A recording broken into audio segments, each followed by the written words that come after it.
Hello dear friends, subscribers and guests of my channel. In this video I want to show and tell you how to deactivate your Facebook account on iPhone in 2024.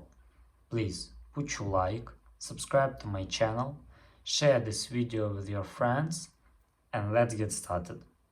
So first we need to go to Facebook.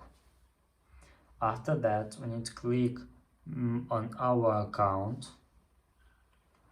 After that click settings,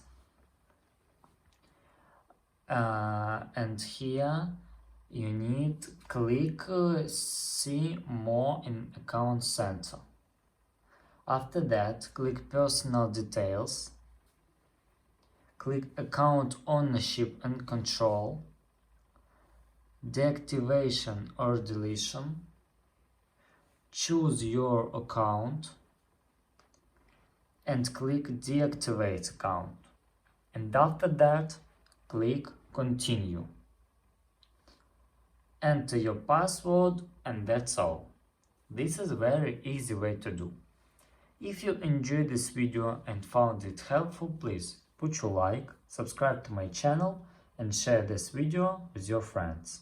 Bye bye everyone, see you later.